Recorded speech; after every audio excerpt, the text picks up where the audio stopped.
Ça. Bonjour à tous et bienvenue sur cette nouvelle vidéo. Aujourd'hui, je vous invite à faire un plat avec nous. Il faut savoir que c'est pas moi qui va faire les courses et qui va préparer parce que je suis pas vraiment en forme. Du coup, vous allez quand même voir la préparation et tout, mais c'est pas moi qui va qui va aller au marché, voilà. Donc je vous invite à regarder jusqu'à la fin et j'espère que vous allez aimer. Bisous.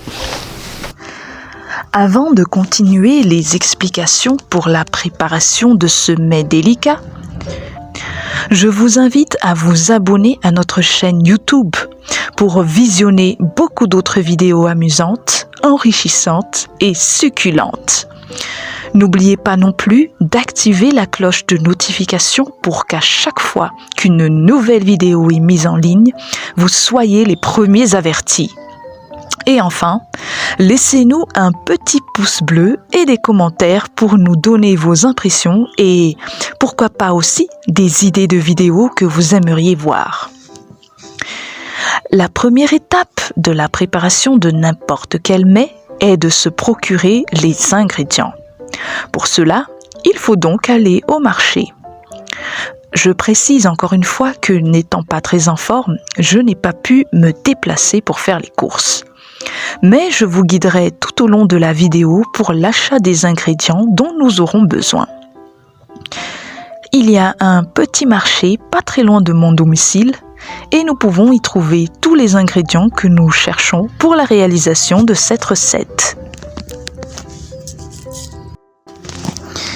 Le premier arrêt que nous effectuons est l'épicerie. Nous y achetons des nouilles instantanées et des œufs. Nous ne trouvons pas aisément les nouilles de blé qui sont spécialement conçues pour la recette. Alors, nous allons nous débrouiller et nous prenons des nouilles instantanées. Même si celles-ci sont dédiées à réaliser des soupes, elles peuvent très bien servir à réaliser le minsao avec une petite astuce que vous verrez un petit peu plus loin dans la vidéo. Ensuite, direction un petit étal de légumes frais pour acheter des poivrons et des oignons. Vous serez sans doute étonné que nous n'achetons pas d'autres légumes que l'on retrouve généralement dans les minsao traditionnels. Cette fois-ci, nous allons changer un peu de recette. C'est pourquoi nous ne prenons que ces deux éléments ici. Le dernier arrêt est le boucher pour acheter un délicieux steak de bœuf. Une fois tout cela dans le panier, nous retournons à la maison pour préparer la recette. À Madagascar, vous trouvez beaucoup de produits frais à proximité de votre domicile. Les marchés ne sont pas tous régis par des lois strictes, ce qui fait que vous trouvez beaucoup de marchés ambulants. Ce fut le cas de la petite maraîchère chez laquelle nous avons acheté les poivrons et les oignons. Par contre, la viande, elle, suit des normes bien strictes. Donc, il n'y a pas de danger à approcher votre boucher habituel pour acheter vos viandes. Ici, comme je vous avais dit que je n'étais pas très en forme pour aller faire le marché, c'est donc Fanny, mon aide, qui s'est chargée de cette tâche à ma place. Elle a été munie d'un budget de 20 000 ariars pour pouvoir effectuer toutes les courses. De retour à la maison, nous nous mettons à la préparation.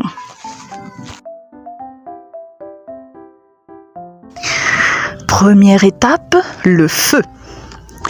À Madagascar, encore un grand nombre de la population malgache utilise le charbon de bois ou le bois en guise de feu pour la cuisson des aliments. Le gaz et les appareils électriques existent, mais étant donné le coût de ces énergies, ce n'est pas encore profitable à toute la population. Ainsi, nous privilégions encore le charbon de bois ou le bois pour la cuisson de nos repas. Il faut donc commencer par allumer le charbon de bois à l'aide de ce que l'on appelle les ktaimenak. Ce sont des morceaux de bois de pin bien imprégnés de l'essence de pin. ils s'allument plus facilement. Ils sont placés dans le fatten, qui est en quelque sorte non pas la plaque de cuisson, mais le petit trou de cuisson dans une cuisinière qui a été confectionnée à la main. Les ktaimenaka sont allumés et une fois que la flamme aura prise, l'on y placera les morceaux de charbon pour que ces derniers s'allument à leur tour. Les morceaux de charbon étant trop gros, nous les cassons pour qu'ils tiennent dans notre petit fatten. Un petit aparté en plus pour le feu au charbon de bois. Il faut savoir que c'est extrêmement salissant. Enfin, le charbon en lui-même n'est pas sale, mais il est plutôt noir en raison du fait que c'est du bois brûlé, mais il n'est pas entièrement réduit en cendres. C'est donc cette noirceur due à la brûlure qui fait que le charbon est donc salissant. Très chers abonnés, nous vous demandons également et continuons à vous inciter à vous abonner à notre chaîne pour que nous puissions, de par vos efforts, avoir un four à gaz. De cette façon, il nous sera beaucoup plus facile de cuire des aliments cuits au four. Merci d'avance pour votre contribution. Puis, nous plaçons sur le fatten une casserole remplie d'eau qui servira à la cuisson de nos nouilles. Voici les ingrédients dont nous aurons besoin pour réaliser notre recette d'aujourd'hui. Des nouilles ou bien des pâtes, des oignons, du poivron, un steak et de l'assaisonnement, du sel, de la sauce soja, quelques épices, etc. C'est selon vos goûts. Nous coupons la viande en petits morceaux faciles à avaler, tout en retirant le reste d'impuretés, c'est-à-dire les filaments et les petits morceaux de graisse pour ceux qui n'aiment pas le gras. Nous assaisonnons la viande avec de la sauce soja et du sel. Mélangez bien afin que les assaisonnements s'imprègnent bien dans la viande. Nous la laissons mariner un peu le temps de préparer les autres ingrédients. Étape prochaine, nous préparons les oignons et les poivrons. Après avoir bien lavé les poivrons, nous épluchons les oignons et équeutons les poivrons. Comment équeuter le poivron ? Vous coupez la partie contenant le petit monticule qui le rattachait à sa branche. Vous le tournez légèrement et vous le retirez. Ou alors, vous retirez directement le petit monticule et l'axe qui contient les graines de poivron suivra tout seul. Ensuite, vous enlevez le reste de graines et vous plongez les morceaux de poivron dans de l'eau. Lavez-les une seconde fois pour bien retirer les restes de graines et découpez les poivrons en lamelles fines et les oignons également en très fines lanières. Notre eau sur le feu s'est mise à bouillir. C'est le moment idéal pour cuire les nouilles. Lorsque l'eau bout, on verse un filet d'huile à l'intérieur afin que les nouilles ne collent pas entre elles. L'on y ajoute également une petite pincée de sel. Après cela, on verse les pâtes. Étant donné que ce sont des nouilles instantanées, nous n'allons pas y mettre tout de suite les épices. Nous cuirons les pâtes à part et les épices et autres assaisonnements seront versés plus tard dans la préparation. La cuisson des nouilles instantanées ne prend pas énormément de temps. 2 à 3 minutes suffisent amplement pour une cuisson al dente. Toutes les nouilles ayant été versées, l'on attend patiemment qu'elles cuisent. Après les 3 minutes requises, nous allons retirer les pâtes du feu, les égoutter et les refroidir, car sinon, la cuisson va continuer et les pâtes deviendront beaucoup trop molles, ce qui n'est vraiment pas l'idéal pour un minsao. L'on égoutte les pâtes dans une passoire et ensuite, nous les plongeons dans de l'eau froide directement pour arrêter la cuisson. Si vous avez une eau glacée avec des glaçons placés à l'intérieur, il vous suffira d'un bain pour l'eau des refroidissements des pâtes. Ce qui n'est pas notre cas. Alors, nous les rinçons plusieurs fois à l'eau froide pour être sûr que la cuisson s'est bien arrêtée. Une fois les pâtes refroidies, elles sont à nouveau égouttées et mises de côté. Puis, nous repassons sur le feu et nous mettons un peu d'huile dans une casserole pour y faire revenir les oignons et les poivrons. Nous attendons que l'huile soit à température idéale, c'est-à-dire bien chaude. Vous la voyez qui frémit ici en raison de la présence encore d'un peu d'eau. Puis, une fois que l'huile est bien chaude, nous faisons sauter les oignons et les poivrons qui ont été versés en même temps. Nous les laissons colorer légèrement.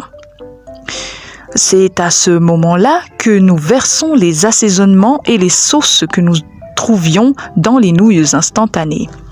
Cela donnera du goût aux poivrons et aux oignons. Nous ajoutons un petit peu d'huile afin que les assaisonnements n'assèchent pas les oignons et les poivrons et ne brûlent pas notre préparation. À ce stade, ça sent déjà très bon. Nous surveillons bien la cuisson des poivrons. Ils doivent être cuits tout en restant légèrement croquants. Nous gardons tout de même une partie des sauces en provenance des nouilles instantanées pour ne les mettre dans la préparation qu'à la fin. Il s'agit plus précisément de la sauce soja noire épaisse et du piment. 30-51. Nous retirons du feu une fois cuit et nous y plaçons notre poêle pour cuire le steak. Dans la poêle, mettre un peu d'huile à chauffer. Une fois l'huile bien chaude, l'on y verse la viande qui a été marinée précédemment avec la sauce soja et le sel. Et faites attention aux éclaboussures. Ici, étant donné qu'il s'agit de viande de bœuf, elle sera sautée jusqu'à cuisson. Remuez souvent afin que la viande cuise uniformément. Pendant ce temps, prenez les pâtes et versez-les dans le récipient contenant les poivrons et les oignons que nous avions sautés et assaisonnés préalablement. Bien les mélanger afin que les pâtes s'imprègnent bien de la sauce. Ensuite, l'on y verse le reste des sauces que nous avions gardées tout à l'heure dans la préparation. Et mélangez bien à nouveau pour que le tout soit bien homogène. Une fois que la viande est cuite, on la verse également dans les pâtes, dans la préparation et on mélange bien pour que tout soit à nouveau bien homogène. Enfin, nous remettons à nouveau la poêle sur le feu après l'avoir nettoyée et nous y versons à nouveau un peu d'huile. Cette fois-ci, nous allons réaliser des œufs sur le plat. Il faut toujours faire chauffer l'huile. Une fois que l'huile est bien chaude, nous cassons un œuf sur l'huile. N'oublions pas de l'assaisonner de sel et de poivre. Pour ceux qui aiment le jaune d'œuf bien cuit, versez petit à petit de l'huile sur le jaune d'œuf durant la cuisson de votre œuf sur le plat. Mais si vous préférez les jaunes légèrement plus crus, laissez la préparation ainsi. Ici, nous versons l'huile petit à petit sur le jaune et elle sera comme recouverte d'une fine couche de blanc d'œuf. Une fois cuit, retirez du feu. Faites de même pour tous les œufs sur le plat. Comme je vous ai dit, on a préparé des pâtes. On a préparé un miso. Normalement, c'est des pâtes instantanées qu'on doit faire normalement en soupe. Mais pour aujourd'hui, je l'ai fait en miso. Pas moi, mais c'est moi qui a donné les ingrédients. Je l'ai vu sur TikTok, du coup, j'espère que ce serait bon. Il y avait des poivrons, un petit steak et un œuf sur plat. Et un peu de tout quoi. Je vous dirai au moment de la préparation. Et voilà. Du coup, bon appétit à tout le monde et bon appétit à tous. On va dire nos impressions lorsqu'on va manger. Mais pour l'instant, bon appétit. Du coup, mon impression, c'est hyper bon. Malheureusement, il y a beaucoup de sel. Je sais pas qu'est-ce qui a cloché, mais c'est hyper bon. Et un petit oubli, il n'y a pas de jus. Mais bref, la prochaine fois, on fera une jus. Maman, tu en penses quoi de notre côté? C'est très bien, Tu aimes? mais c'est trop salé. Mais tu aimes quand même? Oui, un peu. Un peu? Pourquoi un peu? Oui. C'est trop. D'accord. Bah, ma mère a dit que c'est hyper bon. Et toi, Boubou, tu aimes bien? Moi, je rappelle. Mais parle en français. Ouais, j'aimerais bien. Mais c'est un peu trop salé à ton goût. Ouais. D'accord. Bah, conclusion, bah, c'est un peu trop salé. Comme on dit à Madagascar, un aliment trop salé veut dire que la personne qui a mis la sel bah, a beaucoup d'amour. Et Fanny, j'espère que ton petit ami t'aime aussi parce que l'amour que tu portes pour lui, bah, c'est énorme. Bref, c'est une petite histoire Madagascar. Du coup, on va dire que c'est la fin de cette vidéo. C'était une petite recette que je vous ai mis. Normalement, on devait le faire avec un jeu, mais malheureusement, bah, vu que je ne suis pas très en forme, du coup, on s'est dit, ouais, on va se poser, on va manger un peu. Donc voilà, j'espère que vous avez aimé cette petite recette et j'espère que vous avez... j'espère que vous avez bien reçu les recettes. Donc bisous, ciao, au revoir.